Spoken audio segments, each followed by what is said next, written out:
So I lived next to this. I lived in, my dorm in college, and the girl next door was this beautiful creature, and she had a boyfriend that didn't go to our school. Oh, rebel. And for some reason, instead of just walking into the dorm as one could, he decided to hop the wall. And I remember she woke me up in the middle of the night, and his head was bleeding profusely, and I'm like 20 and don't know how to react, never seen anything like that before. Because head bleeds a lot.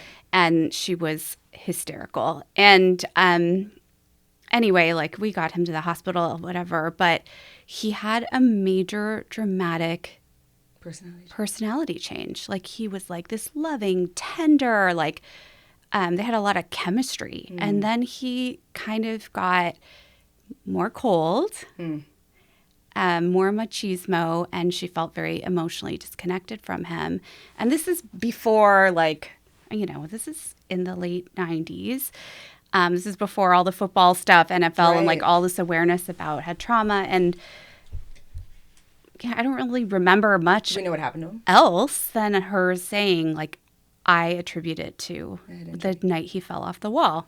Because she can point to the moment in time. So where he flipped. When it happens like this, it's important to pay attention to what happens later, right? Yeah. Because there are things you can do. So what does it matter? Why does it matter if you damage the prefrontal cortex of your brain? Well, we used to not know why it mattered, but in comes Phineas Gage. I always say that wrong. In comes Phineas Gage. Do you remember him?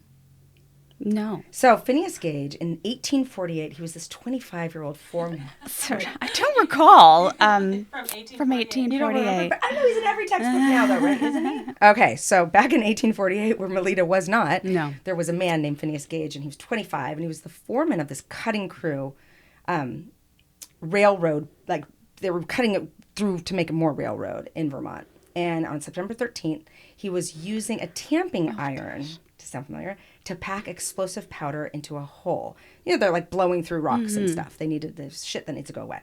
The tamping iron, which is 43 inches long, 1.25 inches in diameter, and weighing 13 and a quarter pounds. I don't want to hear what's next. You have to hear it. God, Michelle. I know, I'm sorry. No, I can't live alone with all of this stuff in my brain. It shot skyward, penetrating Gage's left cheek, ripped into his brain, and exited through his skull, landing dozens of feet away. Holy moly. Right? You should be dead. Why isn't he dead? Yeah, and he lived through it. He did. Though blinded in his left eye, he might not even have lost consciousness, some of the people around him said. And he actually remained awake and savvy enough to tell a doctor, that day, here is business enough for you. Oh. You made a joke.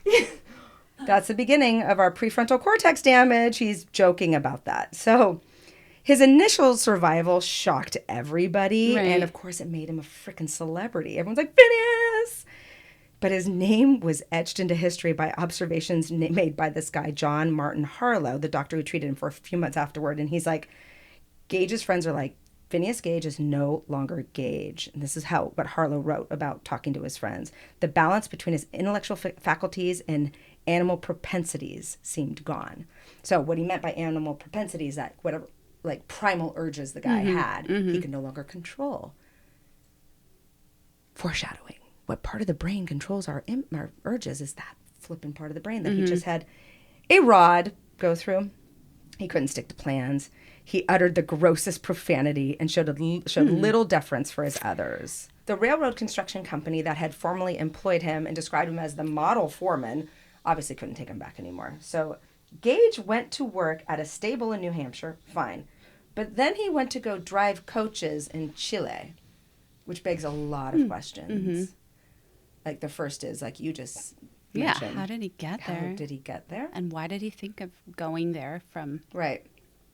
There's no internet, there's no telephones. I don't know. But then why is he driving a car with a hole in his head and an eye missing? And really impulsive, crazy behavior. There are a lot more things to Phineas that I need to dive into. Did he just wear like a Phantom of the Opera mask to cover that gash? No, I think he actually enjoyed the reaction. Oh, really? I read that he enjoyed the reaction, especially from children or something like that. I don't know. I read that he enjoyed the reaction that people gave him. Okay. Feeling a lot of empathy for Phineas Gage Well, he right can't help it. now. He's just working. He's foreman, But doing his job. unless you're going to tell me he committed a violent crime. No, he actually didn't. But he was definitely, his whole personality became aggressive, moderately, mildly violent, I'd say, and just a totally different person. But this is so important for neuroscience. This is the most famous patient because it showed us the first real link between brain trauma and personality change. In his book, An Odd Kind of Fame, Stories of Phineas Gage, I bet we could find out more details in that book. Yeah. The University of Melbourne's Malcolm Macmillan writes that 2/3 of introductory psychology textbooks mention Gage. Even today, his skull, the tamping iron, and a mask of his face made when he was alive are the most sought out items at the Warren Anatomical Museum on the Harvard Medical School campus. Whoa. Mm-hmm. So I'm like one of the people who doesn't know about him. In the minority. Well, you probably weren't studying No. psychology and violence and all that kind of stuff in college, and so you wouldn't need to know about Phineas. But you know what everyone should know, and I don't think enough people know? What? 60% of criminals in prison have head injuries. That's the estimate by scientists. Wow. Just by taking samples and I've done it, research on them. Let's say the number again. 60% for those in the back. Yeah. How is this not a thing? How is it not what we're doing preventatively and what we're doing to treat them to lower recidivism? Why aren't we totally focused on head trauma? What's recidivism? When you commit a crime, you go to jail, you serve your time, you get out, and you do it again. Oh. Yeah. Repeat. Recidivate. Yeah. Okay. Recidivate. Do you know that there are some countries for which there's almost zero recidivism? That's because they treat them very differently once they get in there, and they do bring medical doctors in right away and psychologists and all that. Mental health support. They don't put them in the yard together, working out with all the testosterone and all the stuff. They treat them differently. We have a pretty archaic, draconian prison system. Yeah.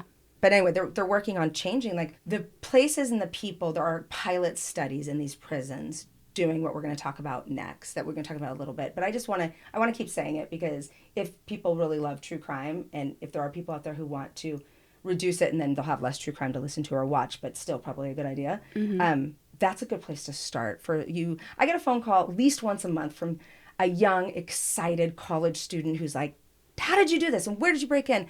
And this is where I'm like, you guys, there are places to really make a difference, and this is one of them. This is kind of still one of those frontiers. The research is out there. You don't have to go do the research, but work in application and how to apply what we know. And that's what this whole podcast is about. It's like, we know all these things, but no one talks about them in true crime world. So I'm trying to still entertain true crime listeners, but also be like, hey guys, at your next true crime, coffee talk, you can talk about things that can be done. Although maybe, I don't know.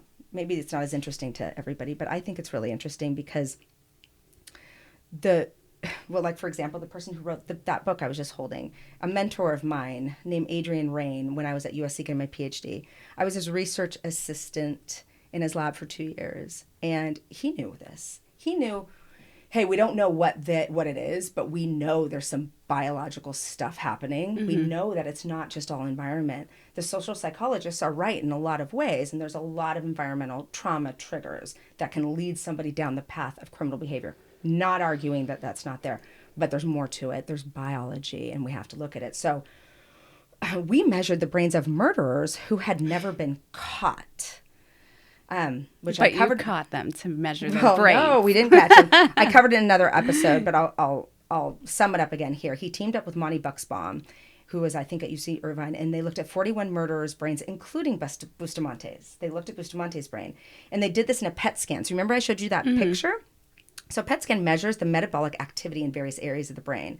What they do is they inject you with a radioactive dye, and then they would have these guys do a boring task that would retain their attention. It requires sustained attention. It's like maybe listening to this podcast for 30 minutes when I go on much shit like this. But they'd have them like, here, pay attention when the O pops up. And anyway, they'd stick them in a scanner and those areas would light up. So basically, when we're talking about the impulsive killers, there was no very reduced activity in the prefrontal cortex. So it's all blue and green, whereas a normal control, a non-murderer, it's red. And yeah, like us, like we ostensibly. So all of them had that pattern. And it wasn't easily explained by other things. They controlled for background drug use, etc. Now, I was just a child when all of Bustamante's trial went down, but 17 years later, when I was listening to Chris tell me this story when we worked together on that case I told you about, I was left feeling two things. One, all that work that we've been doing in academia really fucking matters. And two, what the hell? That trial and his smart thinking about, let me look at brain damage in this guy, was in 1990. Yeah. I mean, Trailblazer. In sync. Backstreet Boys weren't even around yet. That's how long ago that was. Yeah, John Hughes movies. New Kids on the Block. New Kids on the Block. We weren't even, we're the predecessor of him. I was wearing fluorescent headbands and trying to get seniors to look at me. No, this is not okay. How do people still not have any idea about this when we are now in 2022? Right.